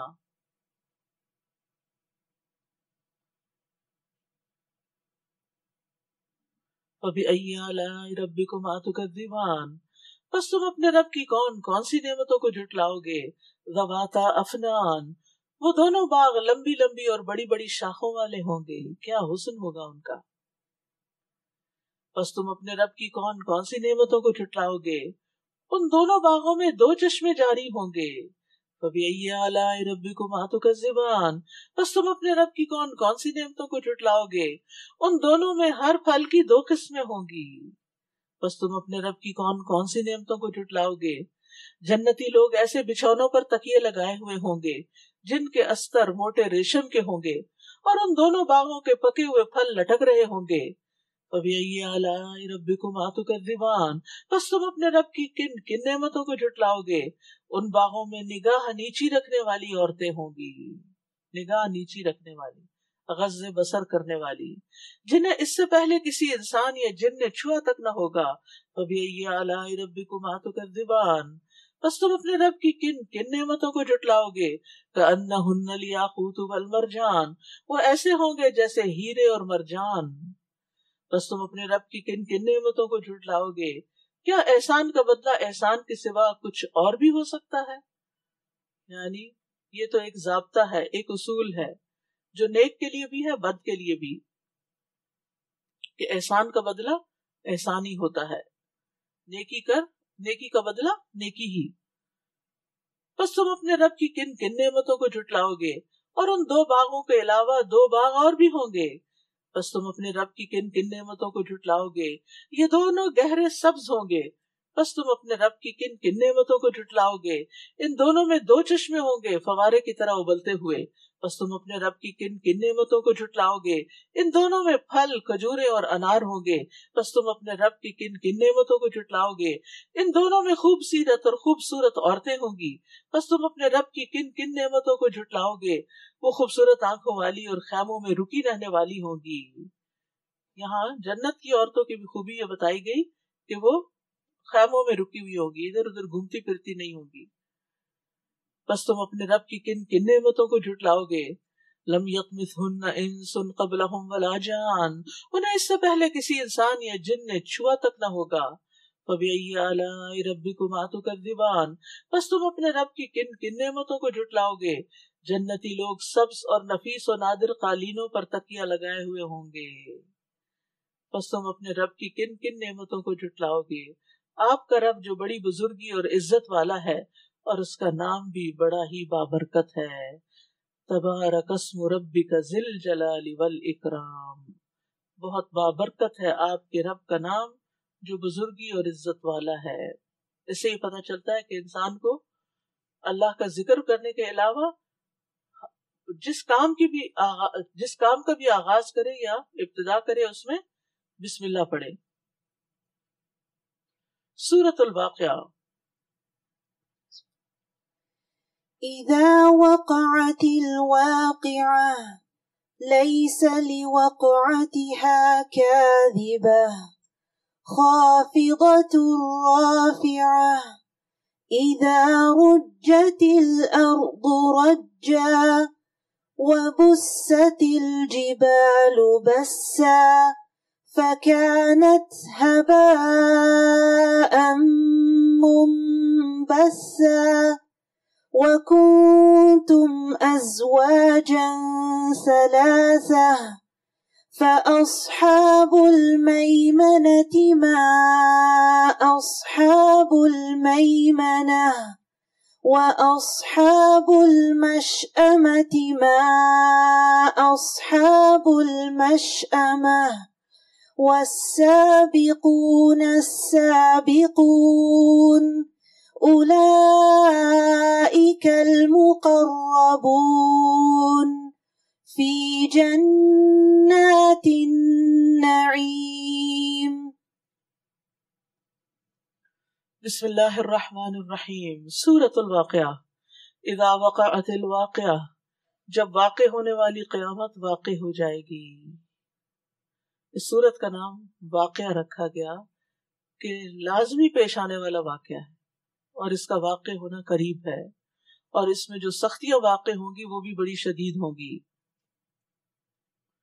لیس لوقعتها کاذبہ خافضۃ رافعہ، تو اس کے وقوع کو کوئی جھٹلانے والا نہ ہوگا، پس کرنے والی، بلند کرنے والی ہوگی۔ اللہ اکبر۔ یعنی جب وہ سامنے آ جائے گی تو کوئی یہ نہیں کہے گا کہ ہم نہیں مانتے اس کو، اور دوسرے یہ کہ ہر چیز کے یہ معیار بدل دے گی، الٹ پلٹ کر دے گی۔ دنیا میں بلند مقام والوں کی پستی کا دن ہے، جو اللہ کی نافرمانیوں میں بلندیاں حاصل کرتے رہے۔ قیامت، اور پھر کچھ لوگوں کو قیامت کا دن جہنم کی طرف گرا دے گا اور کچھ لوگوں کو جنت کی طرف بلند کر دے گا۔ ان لوگوں کو اللہ تعالیٰ قیامت کے دن بلند کر دے گا جو دنیا میں کم ترین خیال کیے جاتے تھے، اور کچھ لوگ پاؤں تلے روندے جائیں گے۔ نبی صلی اللہ علیہ وسلم نے فرمایا، قیامت کے دن متکبروں کو چیونٹیوں کی طرح پیش کیا جائے گا، گویا کہ ان کی شکلیں انسان جیسی ہوں گی اور ہر حقیر چیز ان سے بلند ہوگی۔ یعنی تکبر کرنے والے، اپنے آپ کو بڑی چیز سمجھنے والے چیونٹیوں کی طرح رینگ رہے ہوں گے، یہاں تک کہ وہ جہنم کے ایک ایسے قید خانے میں داخل ہو جائیں گے جس کا نام بلس ہوگا، اور لوگوں پر آگوں کی آگ چھائے گی، انہیں طینۃ الخبال پلایا جائے گا جو اہل جہنم کی پیپ ہوگی۔ رسول اللہ صلی اللہ علیہ وسلم نے فرمایا، بے شک قیامت کے دن میرے نزدیک سب سے زیادہ ناپسندیدہ اور دور رہنے والے لوگ وہ ہیں جو زیادہ باتونی، بلا سوچے سمجھے، بغیر احتیاط کے بولنے والے اور تکبر کرنے والے ہیں۔ اذا رجت الارض رجا وبست الجبال بسا فكانت هباء منبثا، جب زمین یکباری ہی ہلا دی جائے گی اور پہاڑ اس طرح ریزہ ریزہ کر دیے جائیں گے جیسے وہ پراگندہ غبار ہوں، اس وقت تم تین گروہ بن جاؤ گے۔ تو حشر میں انسانوں کے تین گروہ ہوں گے، کچھ لوگ عرش کے دائیں جانب ہوں گے، یہ وہ لوگ ہوں گے جو آدم علیہ السلام کی دائیں جانب سے نکلے، انہیں ان کا نامہ اعمال دائیں ہاتھ میں دیا جائے گا اور انہیں دائیں طرف لے جایا جائے گا، یہ اہل جنت کی اکثریت ہوں گے۔ کچھ لوگ عرش کے بائیں جانب ہوں گے، یہ آدم علیہ السلام کی بائیں جانب سے نکلے تھے، انہیں ان کے نامہ اعمال بائیں ہاتھ میں دیے جائیں گے، انہیں بائیں جانب لے جایا جائے گا، یہ اہل جہنم کی اکثریت ہوں گے، اللہ ہمیں اس سے بچا لے۔ اور کچھ لوگ اللہ کے سامنے ہوں گے، یہ سبقت لے جانے والے، یہ دائیں ہاتھ والوں سے زیادہ خاص، زیادہ نصیب والے اور اللہ کے زیادہ مقرب ہوں گے، ان میں رسل، انبیاء، صدیقین اور شہداء ہوں گے. وہ دائیں ہاتھ والوں سے کم تعداد میں ہوں گے. کچھ لوگ رحمان کے سائے تلے ہوں گے، خوش نصیب. نبی صلی اللہ علیہ وسلم نے فرمایا 7 آدمی ایسے ہیں جنہیں اللہ تعالیٰ قیامت کے دن اپنے عرش کے سائے میں جگہ دے گا جبکہ اس کے عرش کے سوا کوئی سایہ نہ ہوگا. نمبر 1 عادل حاکم، یعنی اللہ جس کو کوئی انصاف والی جگہ پہ بٹھائے اور وہ لوگوں کے درمیان عدل کرے. وہ نوجوان جس نے اللہ کی عبادت میں پرورش پائی، جوانی میں عبادت کرنے والے. ایسا شخص جس نے اللہ کو اکیلے میں یاد کیا اور اس کی آنکھوں سے آنسو نکل آئے. وہ شخص جس کا دل مسجد میں اٹکا رہتا ہے، مسجد سے محبت کرتا ہے. وہ 2 آدمی جو آپس میں اللہ کے لیے محبت کرتے ہیں. وہ شخص جسے کسی بلند مرتبہ خوبصورت عورت نے اپنی طرف بلایا اور اس نے جواب دیا کہ میں اللہ سے ڈرتا ہوں. وہ مرد اس کی طرف راغب نہ ہوا. اور وہ شخص جس نے اتنا پوشیدہ صدقہ کیا کہ اس کے بائیں ہاتھ کو بھی پتہ نہ چل سکا کہ دائیں ہاتھ نے کتنا اور کیا دیا، انگنت دیا.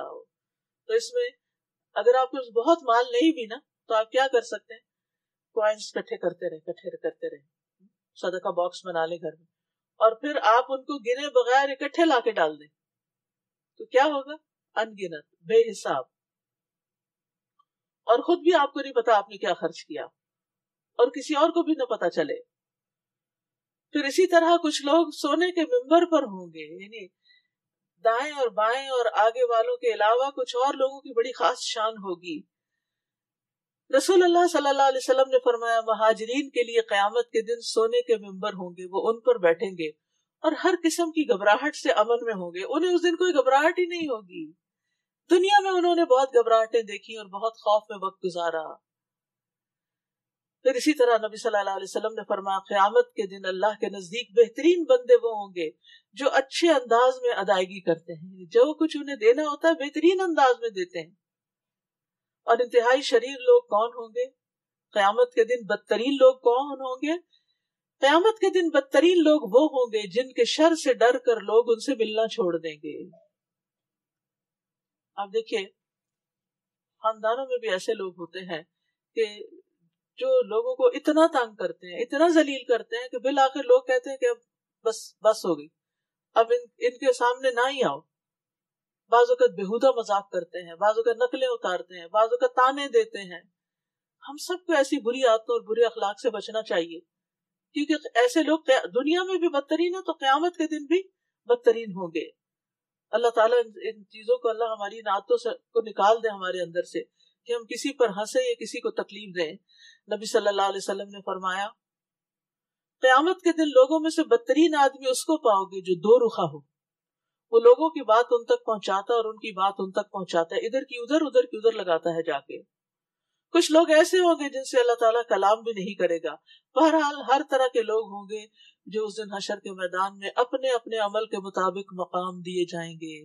وہاں اپنی جگہ تلاش کیجئے کہ آپ کہاں ہوں گے، میں کہاں ہوں گی. تو ہمیں کون کون سے ایسے کام کرنے ہیں کہ جن کی وجہ سے وہاں اچھا ٹھکانہ ملے، کیونکہ وہ دن بھی بڑی آفت کا دن ہے. فَأَصْحَابُ الْمَيْمَنَةِ مَا أَصْحَابُ الْمَيْمَنَةِ وَأَصْحَابُ الْمَشْأَمَةِ مَا أَصْحَابُ الْمَشْأَمَةِ. ایک تو دائیں ہاتھ والے ہوں گے، ان دائیں ہاتھ والوں کے کیا ہی کہنے. دوسرے بائیں ہاتھ والے ہوں گے، بائیں ہاتھ والوں کا کیا کہنا. وَالسَّابِقُونَ السَّابِقُونَ.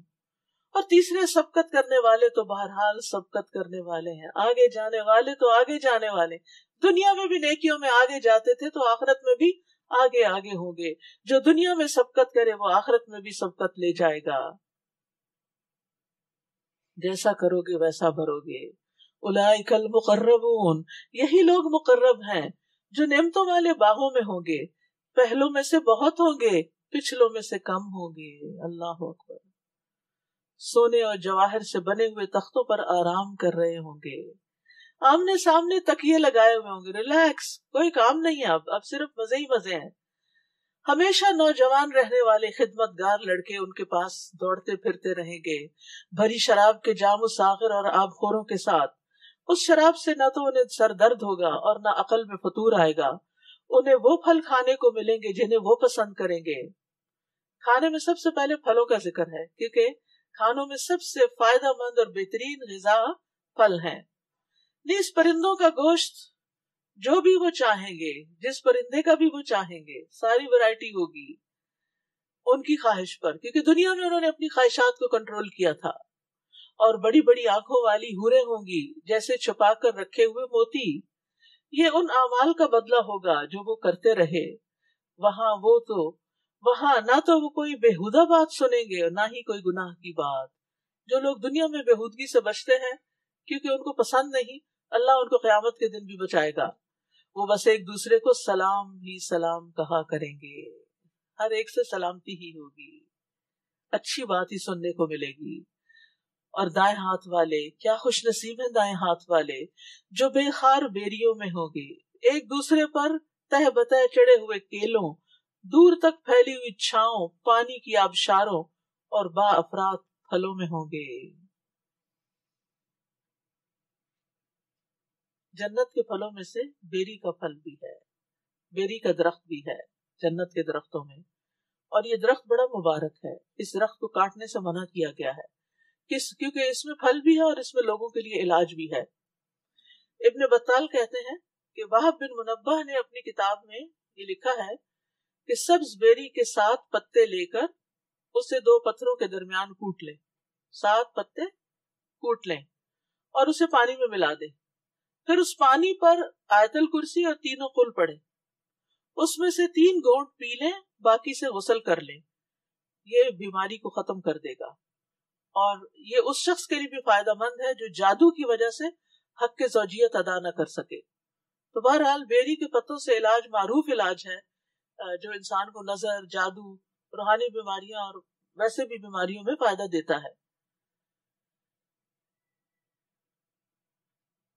اور وہاں جو اور پھل ہوں گے، لا مقطوعۃ ولا ممنوعۃ، وہ کبھی ختم نہ ہوں گے اور نہ کبھی روکے جائیں گے.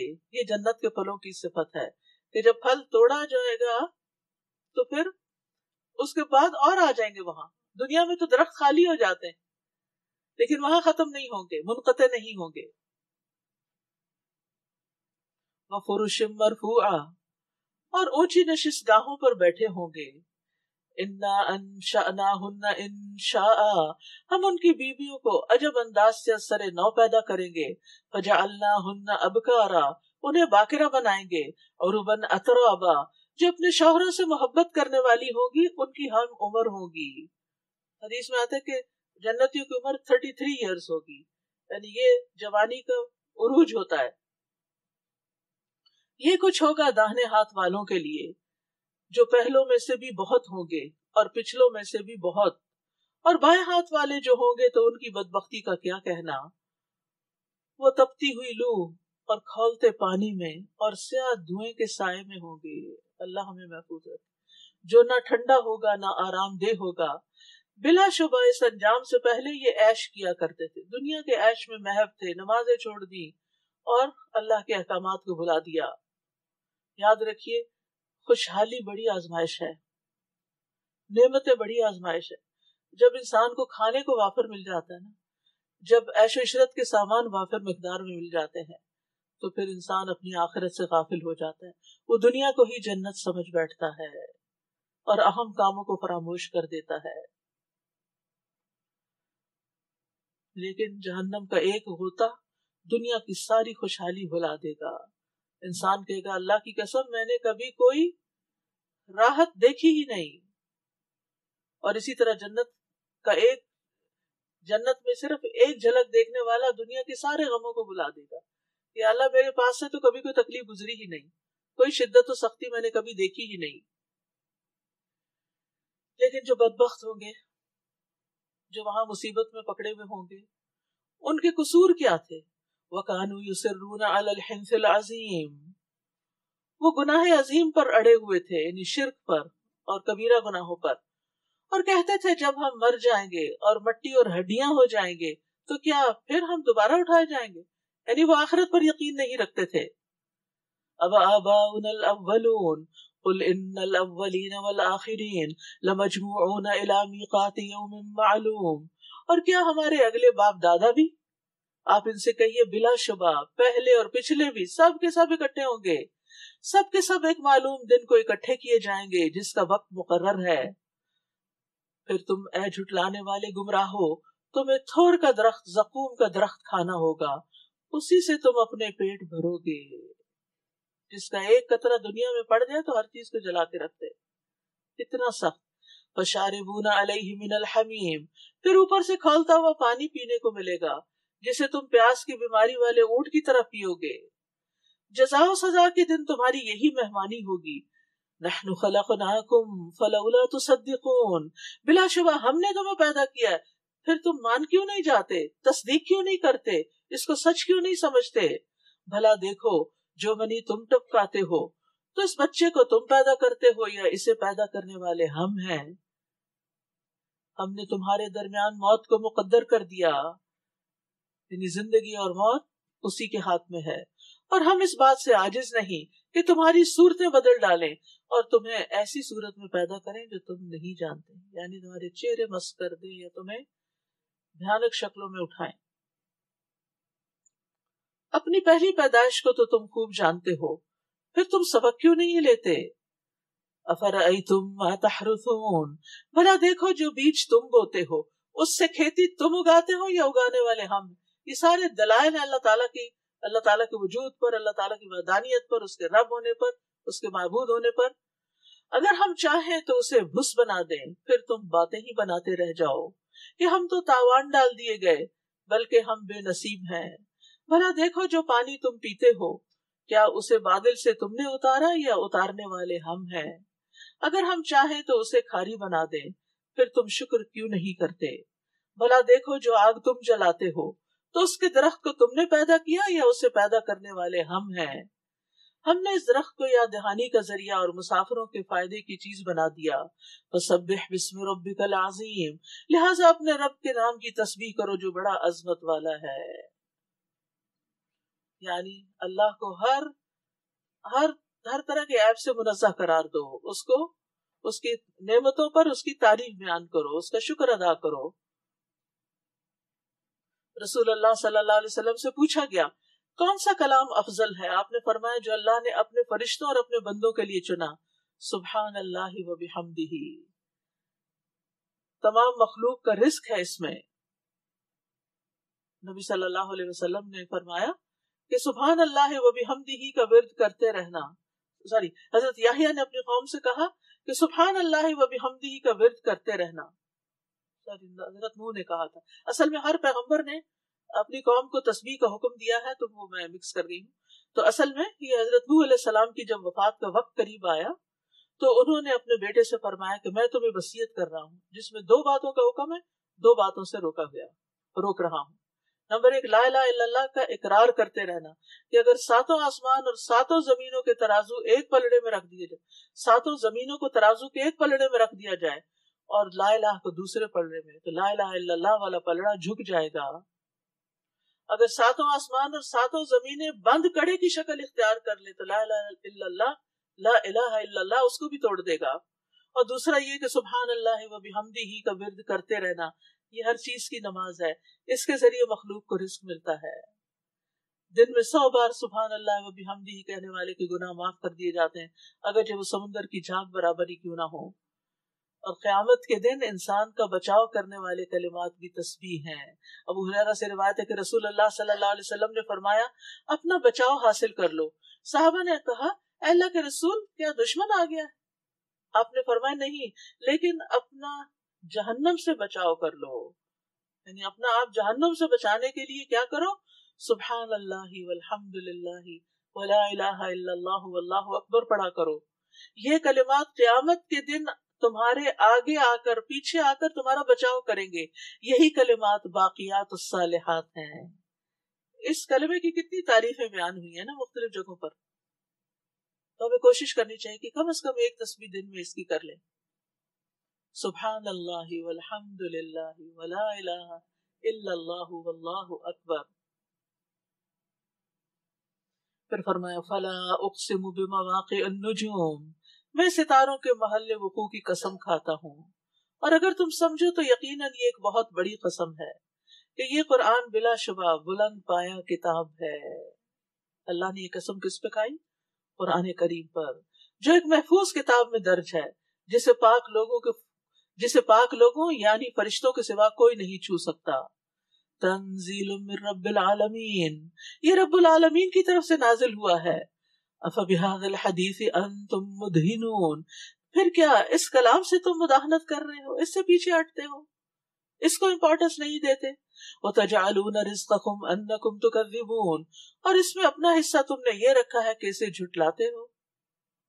پھر ایسا کیوں نہیں ہوتا کہ جب جان ہنسلی کو پہنچ جاتی ہے اور تم اس وقت دیکھ رہے ہوتے ہو مرنے والے کو، اور ہم اس وقت تم سے بھی زیادہ اس جان کے نزدیک ہوتے ہیں لیکن تم دیکھ نہیں سکتے.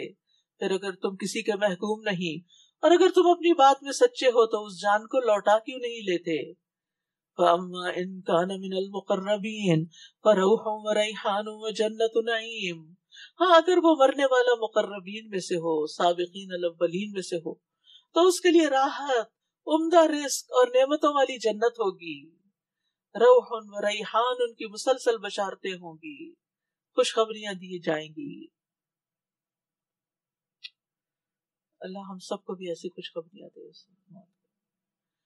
اور اگر وہ دائیں ہاتھ والوں میں سے ہوگا تو اے دائیں ہاتھ والے لوگوں میں شامل ہونے والے تجھ پر سلامتی ہو، اور اگر وہ جھٹلانے والے گمراہوں میں سے ہوگا تو کھولتا پانی اس کی مہمانی کرے گا اور وہ دوزخ میں دھکیل دیا جائے گا. ان ھذا لہو حق الیقین فسبح باسم ربک العظیم. سبحان ربی العظیم، یہ سب کچھ یقیناً حق ہے، لہٰذا آپ اپنے رب کے نام کی تسبیح کرتے رہیے جو بڑی عظمت والا ہے. سورۃ الحدید، بسم اللہ الرحمن الرحیم. سبح للہ ما فی السماوات والارض وہو العزیز الحکیم. آسمانوں اور زمین میں جو مخلوق ہے ساری اللہ کی تسبیح کر رہی ہے اور وہ غالب ہے، حکمت والا ہے. آسمانوں اور زمین میں جو کچھ ہے سب اسی کا ہے، وہی زندگی بخشتا اور موت دیتا ہے اور وہ ہر چیز پر قادر ہے. وہی اول، وہی آخر، وہی ظاہر، وہی باطن، اور وہ ہر چیز کو جاننے والا ہے. اللہ کے یہ چار نام جو ہیں یہ بڑی اہمیت کے حامل ہیں. ان کے ساتھ جو شخص اللہ کو پکارتا ہے اللہ تعالیٰ اس کے وسوسے وغیرہ بھی دور کر دیتے ہیں. سوتے وقت کی دعا میں بھی یہ نام آتے ہیں جس کو نبی صلی اللہ علیہ وسلم نے حضرت فاطمہ کو پڑھنے کے لیے کہا تھا. اللہم رب السماوات والارض ورب العرش العظیم آخر تک. هو الذی خلق السماوات والارض فی 6 ایام، اسی نے آسمانوں اور زمین کو 6 دنوں میں پیدا کیا، پھر عرش پر مستوی ہوا. جو چیز زمین میں داخل ہوتی ہے اسے بھی جانتا ہے اور جو اس سے نکلتی ہے اسے بھی. اسی طرح جو چیز آسمان سے اترتی ہے اسے بھی وہ جانتا ہے، اور جو کچھ اس میں چڑھتا ہے اسے بھی جانتا ہے. اور جہاں کہیں بھی تم ہو وہ تمہارے ساتھ ہے، اور جو کچھ تم کرتے ہو اللہ اسے دیکھ رہا ہے. ہم مسلسل اللہ کی نگاہ میں ہیں.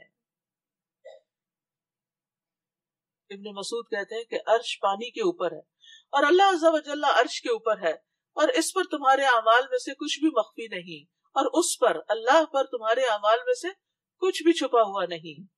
عرش پر ہوتے ہوئے وہ تمہاری دعائیں قبول کرتا ہے.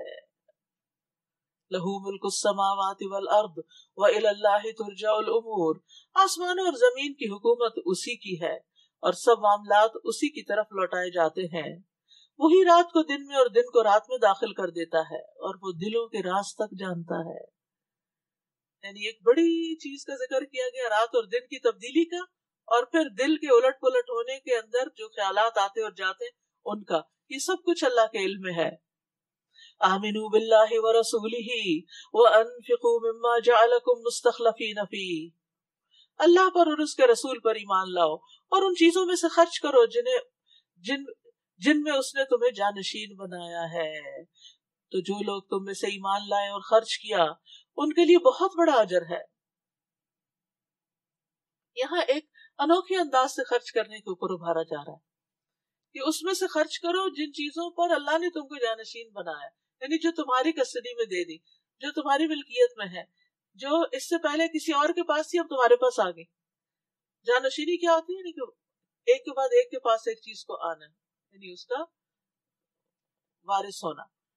تو آپ دیکھیے اپنے ماں باپ کو سوچئے، اور اکثر خیال بھی آتا ہے کہ کیسا گھر تھا ان کا، کیسے زیورات تھے امی کے پاس، کتنے بچے تھے، کیا کیا نعمتیں آتی تھی.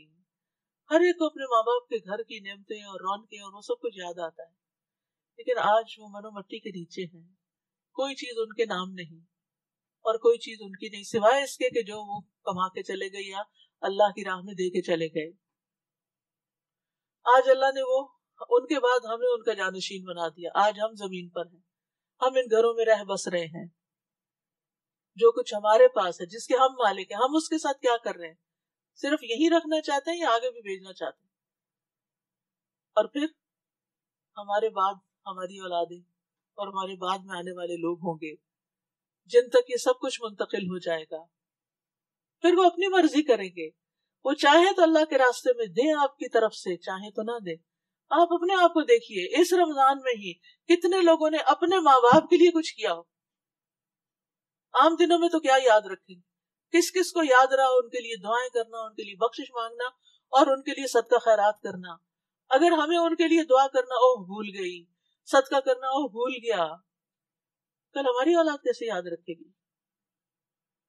تو آج وقت ہے، آج مہلت ہے، بخل نہ کرو، آج اپنے لیے کچھ کر لو۔ اور وہ تھوڑا تھوڑا کام جو سال بھر انسان کرتا رہے، وہ اس سے بہتر ہوتا ہے کہ انسان یکدم کرے اور اس کے بعد چھٹی ہاتھ جھاڑ دے، بس ختم، سب کچھ کر لیا، رمضان میں زکوٰۃ دے دی، بس سب کچھ فارغ ہو گئے۔ نہیں، ابن آدم کے ہر جوڑ پر روزانہ صدقہ واجب ہوتا ہے۔ تو اگرچہ اس صدقے کی ادائیگی تسبیحات اور اشراق کی نماز اور ان چیزوں سے بھی ہوتی ہے، لیکن اس کے ساتھ ساتھ انسان کو اگر اللہ نے مال دیا ہو تو اس میں سے اپنی خاطر ضرور خرچ کرتے رہنا چاہیے، اور ڈیلی بیسس پر کرنا چاہیے، یا اگر ڈیلی نہیں ہو سکتا تو ویکلی، منتھلی، لیکن یہ نہیں کہ انسان بھول جائے۔ تو کوئی نہ کوئی ایسا طریقہ اختیار کرے کہ جس میں آپ بھولیں بھی تو وہ طریقہ نہ بھولے، اور آپ کی طرف سے جو نیت کی ہوئی ہے صدقے کی وہ ہوتی رہے، تو اس سے ڈرے نہیں، گھبرائے نہیں کہ کیا پتا ہمارے پاس جاب نہ رہے، کیا پتا ہمارے پاس کل کو رزق نہ ہو۔ اللہ دینے جو آج دے رہا وہ کل بھی دے گا، اور ہو سکتا ہے اس ارادے کی وجہ سے اللہ تعالیٰ آپ کے رزق میں کمی آنے ہی نہ دے، کہ وہ ہمیشہ آپ کو دیتا ہی رہے، کہ آپ دینے والوں میں شامل رہیں۔ وہی رات کو دن میں اور دن کو رات میں داخل کرتا ہے، آسمانوں اور زمین کی حکومت اسی کی ہے، اور سب معاملات اسی کی طرف لوٹائے جاتے ہیں۔ وہی رات کو دن میں اور دن کو رات میں داخل کرتا ہے، اور وہ دلوں کے راز تک جانتا ہے۔ اللہ پر اور اس کے رسول پر ایمان لاؤ، اور ان چیزوں میں سے خرچ کرو جن میں اس نے تمہیں جانشین بنایا، تو جو لوگ تم میں سے ایمان لائے اور خرچ کیا ان کے لیے بہت بڑا اجر ہے۔ اور تمہیں کیا ہو گیا کہ تم اللہ پر ایمان نہیں لاتے، حالانکہ رسول تمہیں دعوت دیتا ہے کہ تم اپنے رب پر ایمان لاؤ، اور وہ اللہ تم سے اقرار بھی لے چکا ہے۔ اگر تم واقعی ایمان لانے والے ہو، وہی تو ہے جو اپنے بندے پر واضح آیات نازل کرتا ہے تاکہ تمہیں اندھیروں سے نکال کر روشنی کی طرف لے جائے، اور اللہ تو یقیناً تم پر بڑا مہربان ہے، رحم کرنے والا ہے۔ وَمَا لَكُمْ أَلَّا تُنْفِقُوا فِي سَبِيلِ اللَّهِ وَلِلَّهِ مِيرَاثُ السَّمَاوَاتِ وَالْأَرْضِ وَلِلَّهِ مِيرَاثُ السَّمَاوَاتِ وَالْأَرْضِ۔ اور تمہیں کیا ہو گیا ہے، تم اللہ کی راہ میں خرچ نہیں کرتے، یعنی دین کی ترقی کے لیے خرچ نہیں کرتے، حالانکہ آسمانوں اور زمین کی میراث اللہ ہی کی ہے۔ یہ جو کچھ اس نے ابھی تمہیں دیا ہوا ہے نا، اس کا اصل مالک تو وہی ہے۔ اگر تم اپنے ہاتھ سے نہیں دو گے تو وہ ویسے ہی تم سے لے لے گا، خالی ہاتھ جاؤ گے قبر میں۔ جن لوگوں نے فتح مکہ کے بعد خرچ کیا اور جہاد کیا وہ ان لوگوں کے برابر نہیں ہو سکتے جنہوں نے فتح سے پہلے خرچ اور جہاد کیا۔ پھر وقت ہی بات ہوتی ہے۔ بعض اوقات جب کسی چیز کی ضرورت ہوتی ہے، اگر انسان اس وقت خرچ نہ کرے تو بعد میں خرچ کرنا اس فائدے کا نہیں ہوتا۔ یہی لوگ درجے میں زیادہ ہیں، تاہم اللہ نے ہر ایک سے اچھا وعدہ کیا ہے، اور جو کچھ تم کرتے ہو اللہ اس سے پوری طرح باخبر ہے۔ تو خرچ کرتے ہوئے مال کم ہونے سے ڈرنا نہیں چاہیے، کیونکہ وَلِلَّهِ مِيرَاثُ السَّمَاوَاتِ وَالْأَرْضِ، جس کے راستے میں تم نے خرچ کیا ہے وہ آسمانوں اور زمین کا مالک ہے، خزانوں کا مالک ہے، اسی کے ہاتھ میں ان کی کنجیاں ہیں، اسی کے پاس ان کے خزانے ہیں۔ تو پھر تم کیوں ڈرتے ہو کہ کم ہو جائے گا؟ وہ اپنے خزانوں سے اور دے گا تمہیں۔ بلال بن رباح کہتے ہیں رسول اللہ صلی اللہ علیہ وسلم نے فرمایا، بلال خرچ کیا کرو اور عرش والے کی جانب سے مفلسی سے نہ ڈرا کرو، غریب ہونے سے نہیں ڈرا کرو۔